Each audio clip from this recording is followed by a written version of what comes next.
What is happening, everybody? Ryan Thomas on the Thomas Take Sports Podcast. Very pumped up, very excited, as I always say, starting off the show on the TTSP, available on Apple Podcasts, Spotify, as well as anywhere else you can find your podcast. You can find the Thomas Take Sports Podcast. Google Podcasts, Stitcher, Spotify, Apple, it's everywhere. Facebook, Twitter, at Ryan Thomas Take, Instagram, at Ryan Thomas Take as well.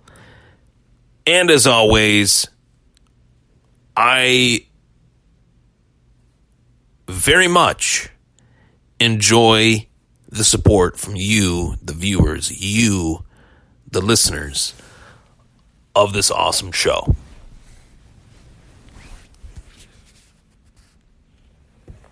So with that being said,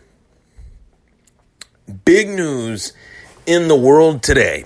Big news in the world of boxing, where you have a news report out there that Tyson Fury and Anthony Joshua will do battle sometime in 2021. The exact date has not been reported just yet, but it has been widely reported that both Tyson Fury and Anthony Joshua will meet in the squared circle, in the boxing ring. And it got me thinking, and in a conversation that I posted, a picture of both Tyson Fury and Anthony Joshua, saying that this would be a heavyweight classic. You know, I had even Poppy Thomas, my dad, on there, commenting that I was, not a chance, something that he said. And then I had some friends weighing in, and it just got me thinking, how is this fight going to go down? How is this fight going to break down? How will Fury and Joshua really do battle in there? What will it look like? What will the pace, the flow, the ebbs and flows between Fury's style and Joshua's style, how is that going to look? And I think that this will be a heavyweight classic. I stand by my statement in saying that this will be a heavyweight classic, and I'm going to tell you why. I'm going to set the table, if you will, as to why I truly believe that Tyson Fury versus Anthony Joshua will be a classic fight. And you guys can, get your say out there and respond, of course. So Tyson Fury is on top of the boxing world right now. He's coming off of this extremely one-sided ass whooping that he laid out against Deontay Wilder. With all due respect to Wilder, he looked completely out of his element that night back in February, which feels like decades ago with everything that's been going on in the world. But that was the last public event that I took part in at the Amherst Ale House. And I had no idea that it would be, that night until present right now, that I haven't been there since. And who knows when I'll be back there. Maybe I'll place an order or something at some point. But neither here nor there. Great event between Fury and Wilder. Great rematch. That stage was beautiful. That was a great event. It did bomb numbers, blew the numbers out of the water. The gate record for Vegas was broken, which was a 30-year-old record that was once held by Holyfield. And I can't remember the other fighter. It's not coming to me off the top of my head, but it was held by Holyfield and Fighter B. Maybe Holyfield Tyson? Maybe. I know Holyfield was the one side, was the A side of that. Holyfield Lennox Lewis, maybe. I'd have to look that up, but neither here nor there. Fury and Wilder did great numbers, and the whole world really got a chance to see it. Could have done better numbers if people didn't illegally stream it, but it did pretty well.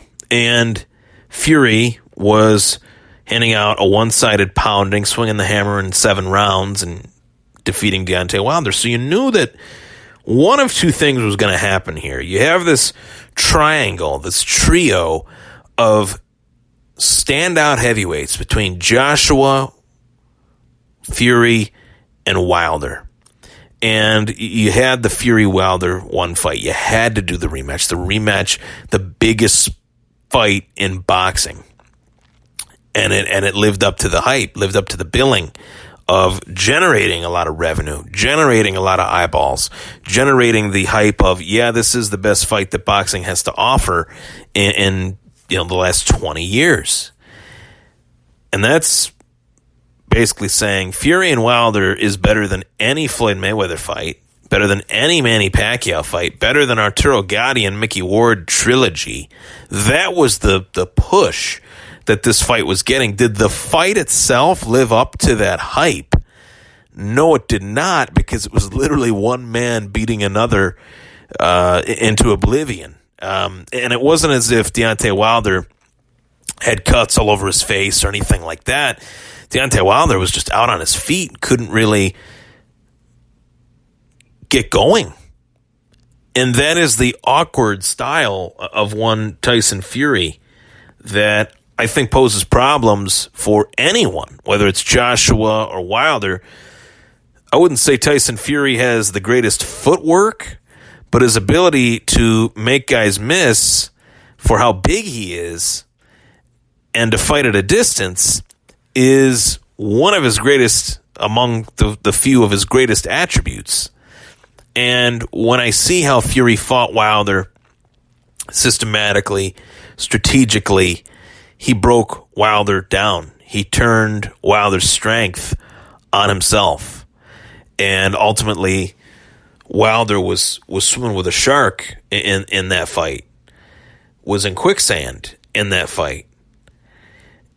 For Anthony Joshua, I think you have to acknowledge the fact that Anthony Joshua, in terms of boxing acumen, is a far better boxer than Deontay Wilder. Deontay Wilder is not a boxer.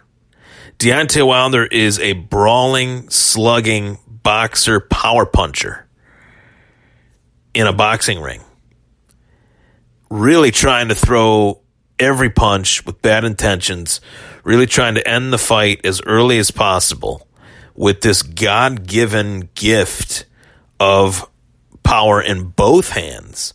That walking into that ring in the first fight with Tyson Fury, Wilder weighed 209 pounds and was able to starch Tyson Fury in the 11th or 12th round, where Fury got up, and we know how that ensued with the draw.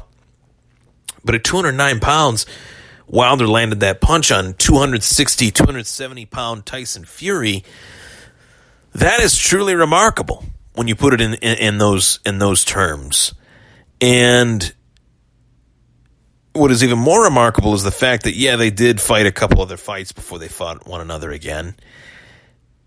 And they did know that they were going to fight each other again. But Wilder knew that this would be different from the first fight. And Fury sure as hell knew that he was never going to put himself in that bad position again. And he didn't. So you learn things from each fight, obviously. And what I learned from that Fury-Wilder fight, and I think it plays a massive, massive factor into the Fury-Joshua fight, is that Tyson Fury can make adjustments. Tyson Fury can make a mistake and adjust on the fly in a fight, and certainly once that fight is over, win, lose, or draw, and in this case it was a draw, having never lost, he made that adjustment off of a draw to win a couple fights and to parlay that into a win, 7-round drubbing of his greatest rival. That speaks for itself. What also speaks for itself is a guy on the other side of the ring in Anthony Joshua who lost, in my opinion, the greatest upset since Buster Douglas knocked out Mike Tyson. And it was the fact that Andy Ruiz stepped in there as pudgy as he looked like Frosty the Snowman in there, and was able to land the Michelin Man, was able to land left hook, right hook, left hook, right hook with relative ease on inside punching range in that first fight, that Joshua was a tree being chopped down by a short, squatty, compact heavyweight. And it's not like Andy Ruiz had zero technique, but it's not like Andy Ruiz is Tyson Fury in terms of his boxing acumen. And I don't know, for Fury to get caught with those shots the way that he did was very alarming. Now, I watched the second fight, start to finish, live. Ruiz, Joshua 2, a huge fight in its own right as well. I watched that on DAZN. And Ruiz showed up even heavier than he did in the first fight. So he wins that first fight, second greatest upset in heavyweight boxing history, in my opinion. The biggest upset in boxing for sure since the first greatest upset in heavyweight boxing history, and I think in boxing history, we'll just say, in Tyson versus Douglas, Buster Douglas knocking out Mike Tyson.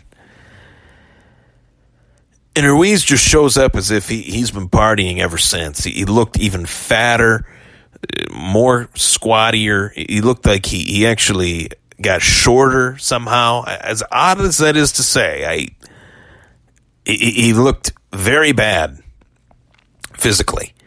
And Joshua was just able to learn from his mistakes as well in a loss rather than a draw in the case of Fury, and to nitpick and dive into that first fight and realize where he went wrong. Realize for the first time in Joshua's career that he actually went wrong somehow, some way, where Anthony Joshua had never went wrong in any way prior to that loss against Andy Ruiz. Not inside the ring, not outside the ring, as charismatic, as handsome, I'll throw that out there. The guy's got every single box checked off. The body of a Greek god, the endorsements, this guy is the real deal. This guy is, hey, this guy's special. This guy falls in the line of heavyweight greats of years past. The war that he went through with Vladimir Klitschko was one of the all-time classic heavyweight boxing matches in a division filled with all-time classics. And dare I say it, as great as Tyson Fury is, as great as Klitschko was, boxing needs one fighter and one fighter only more than any other fighter in the sport, and that is Anthony Joshua. So with that being said, him bouncing back the way that he did against Andy Ruiz was essential for boxing to move forward on an even keel. If Joshua had looked even slightly, just slightly better than he did the first fight against Ruiz and won, his stock would have went even further down. But instead, he went in there, stick, move, stick, move, stick and move. Don't allow Ruiz to get inside. Create distance. Use your jab. Fire punches to the body, then the head. Joshua did that extremely well in the rematch with Andy Ruiz. And before long, cruising his way to a unanimous decision victory. And a lot of people gave Joshua flack for that unanimous decision victory over Ruiz. They said, hey, he didn't finish him. He didn't have to finish him. You got three judges in the ringside for a reason. In the event that 36 minutes are up, you got to decide between the three judges who was the winner. And it was as plain as day, clear as a blue sky, that Anthony Joshua dominated his way to a victory in that fight. Ruiz had no chance that night. In reality and in the predictions, he had no chance. So both of these guys, I would say, are both coming off the biggest wins in their career. Both of these guys seeked and destroyed any alternative perspectives as to how great these guys were, alternate perspectives, I should say, as to how great these guys were or were not. Fury proved he's great. He made the adjustments. Joshua proved he's great. He made the adjustments. But they need, and I say this knowing that this fight will happen, but they needed to put this fight together. Because this time, you have a true classic case in this current era of the heavyweight division in boxing. Fighter A versus Fighter B. The question is this, not who is the champion of the world. Who is the champion of a generation? Who is the best heavyweight in this generation of boxing? It has already been proven that Anthony Joshua is a phenomenal boxer. I think if Joshua were to fight Wilder, that was the fight that a lot of fight fans wanted for a long time. I always said that Joshua would win that fight. I really feel he would win that fight. Oddly enough, the issues that Joshua had in the fight with Ruiz were the fact that Ruiz was throwing hooks and hooks and hooks from close distance. Wilder can throw hooks, but throwing hooks from short distance at 6'9", I don't know, wrap around the back of his head to his back. I mean, how would that really look? And I think Anthony Joshua would have a better time avoiding punches from a man, honestly, in a similar size to him than he did from Andy Ruiz. Because what training partner has Anthony Joshua ever trained with that was like Andy Ruiz? I'm sorry. A short, fat, stubby, pudgy guy. I mean, that is actually tougher to game plan for because there's no boxer out there like that. So, especially one that can throw those quick, short, compact punches like Andy Ruiz landed on Joshua. So I don't think Wilder has that ability. His punches are looping. His punches are flailing. His punches are coming from weird directions that oftentimes get either glove to chin, glove to body, or glove to air. One of those three. And oftentimes, if it's glove to chin, it's night-night. If it's glove to body, it's not as hard a body shot as normal. Or if it's a miss, and then you're just punching air and you're wearing yourself out. And I think that's what Deontay Wilder was doing in that last fight with Fury, pardon me. So, really when you get down to brass tacks here in trying to decide who would win this fight between Fury and Joshua, I do see these two fighters as the two best boxers of their generation. And within the heavyweight division, I say that. And Fury is such an awkward night at the office. And Joshua has been hit and hurt and badly beaten. Not to a bloody pulp, but badly beaten with hooks and hooks and hooks on the feet. I feel Tyson Fury's offensive game is far more diverse than anyone that Joshua's faced, and I feel that Anthony Joshua, from an athletic standpoint, is probably the most athletic fighter that Fury has ever faced. But this awkward style of Fury, you have a real tough time game planning for that. Fury is far more than just a jab, like Vladimir Klitschko, a jab to the body, a jab to the head, right cross. Fury has awkward angles that he likes to use to land punches, throw or land punches. And I think that's going to cause some problems for Joshua. I truly believe that if Fury were to fight Andy Ruiz, it would be a very short night for Andy Ruiz. And if Joshua were to fight Wilder, he'd make short work of Wilder, I feel. Fury fought Wilder. He won that second fight. First fight, I thought he won as well. Joshua fought Andy Ruiz, the short, compact guy. And I'm not taking anything away from Andy Ruiz. He has talent. But that loss to me still lingers when predicting the future of Anthony Joshua. Plus, I will throw this in there for the fight fans as well. Joshua has had some knee issues lately. How serious they are? Obviously, it's a knee issue. It's never not serious when you're talking about an athlete and their knee, whether you're a boxer, a football player, baseball player, no matter what sport we're talking about, the knee is very important. And Joshua had his leg in a boot from foot to above the knee. So who the heck knows what happened there? But I think Fury is rightfully so given the edge in this fight. And I, as far as prediction-wise, I would have to lean towards Fury due to the fact that his skills right now are at an all-time high. Mentally, he is as strong as ever. Physically, he is as strong as ever. When you have those things in a row, your career is at a high, physically you're at a high, mentally you're at a high, all-time. Who's going to beat that? Is Joshua a destroyer?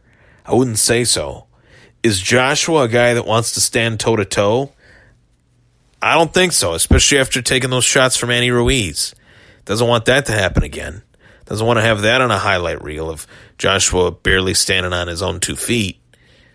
Him and hawing back and forth, swaying back and forth. I'm going to go with Fury in this fight. I'm very thankful that this fight is signed and is possibly becoming a reality, because we do have to put into context that I grew up in the Mayweather-Pacquiao era, where they took 6 years too long to fight. These guys want to fight. They're going to fight. And it's going to be a classic heavyweight battle. I'm Ryan Thomas. Thank you so much for tuning into the Thomas Take Sports Podcast. You can find this podcast on Apple Podcasts, Spotify, as well as Google Podcasts and Stitcher. For more content from the Thomas Take Sports Podcast, you can find it on Instagram at Ryan Thomas Take, as well as Twitter at Ryan Thomas Take. Thank you so much, everybody. Take care. Stay safe. Let's put our arms around one another, help one another, and be there for one another. Take care.